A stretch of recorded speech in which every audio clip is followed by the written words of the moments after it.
Oke, kali ini kita bakal ngebalas satu istilah yang kayaknya kok pas banget ya sama pengalaman kita semua di internet akhir-akhir ini. Namanya enshittification. Pernah nggak sih kalian ngerasa gitu?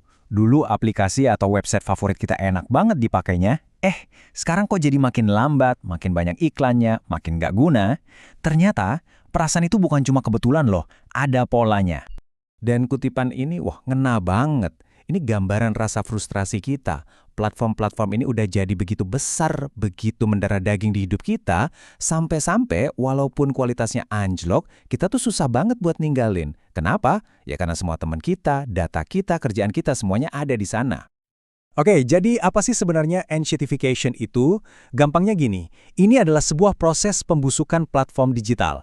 Awalnya mereka baik banget sama kita sebagai pengguna, terus setelah kita kecantol, mereka mulai lebih mentingin para pebisnis. Dan akhirnya, di tahap paling akhir, mereka nyikat semua keuntungan cuma buat diri mereka sendiri. Biar gampang, kita anggap aja ini kayak semacam penyakit digital. Ada gejalanya, ada cara penyebarannya, dan yang paling penting, ada juga usulan buat obatnya. Nah, semuanya ini berawal dari yang namanya platform. Gampangnya, ini tuh kayak pasar yang menghubungkan dua sisi. Contohnya Amazon, yang ngehubungin pembeli sama penjual. Makin banyak penjual, makin menarik buat pembeli. Makin banyak pembeli, makin menarik buat penjual. Mereka butuh kita semua biar platformnya bernilai. Gejalanya, wah ini pasti kita semua udah ngerasain deh. Hasil pencarian Google yang makin kesini makin aneh. Lini masa media sosial yang isinya iklan sama konten bersponsor melulu. Marketplace yang penuh barang-barang nggak jelas. Ini semua adalah tanda-tanda platformnya udah mulai sakit. Mereka udah nggak peduli lagi sama pengalaman kita. Ini nih contoh yang paling gila mungkin ya, dan ini beneran terjadi.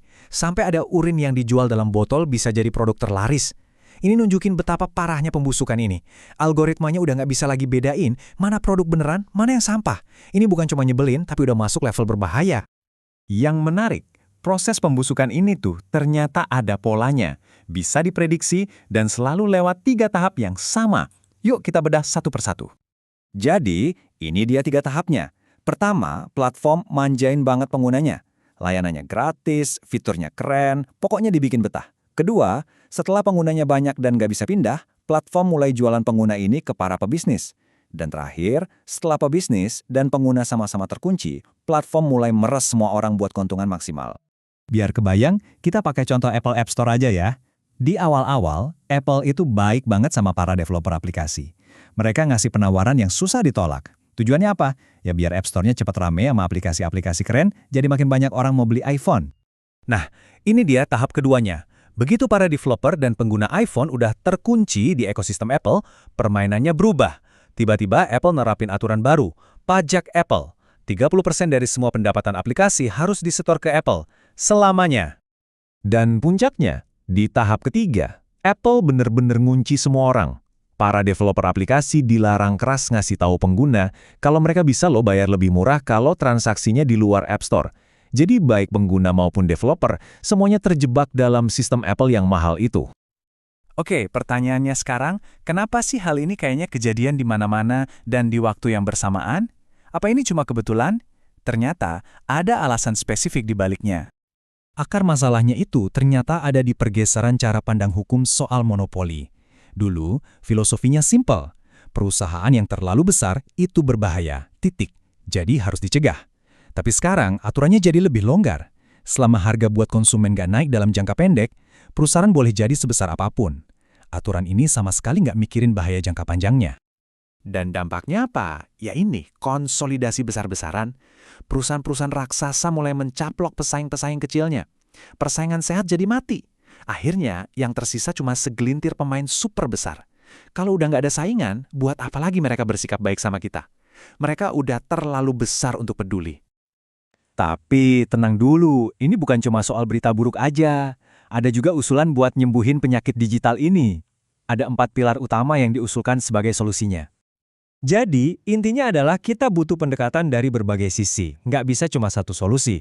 Harus ada kombinasi dari tindakan pemerintah yang lebih tegas, aturan main yang lebih adil, pemberdayaan kita sebagai pengguna, dan juga suara dari para pekerja di industri teknologi itu sendiri. Dari 4 pilar tadi, ada satu yang menarik banget buat dibahas lebih dalam, yaitu swadaya.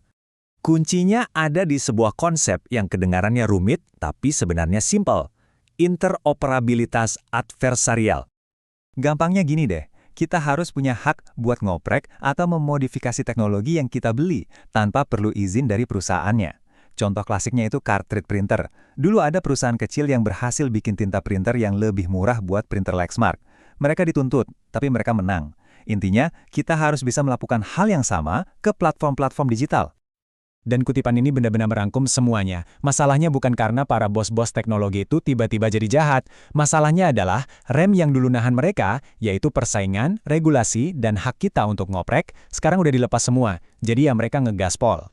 Jadi, ini ninggalin kita sama satu pertanyaan besar. Dulu, di zaman internet yang baik, perusahaan yang mulai semena-mena sama penggunanya bakal kena batunya, bakal ditinggalin. Nah, pertanyaannya sekarang adalah, gimana caranya kita membangun kembali konsekuensi itu di dunia yang sekarang didominasi oleh segelintir raksasa?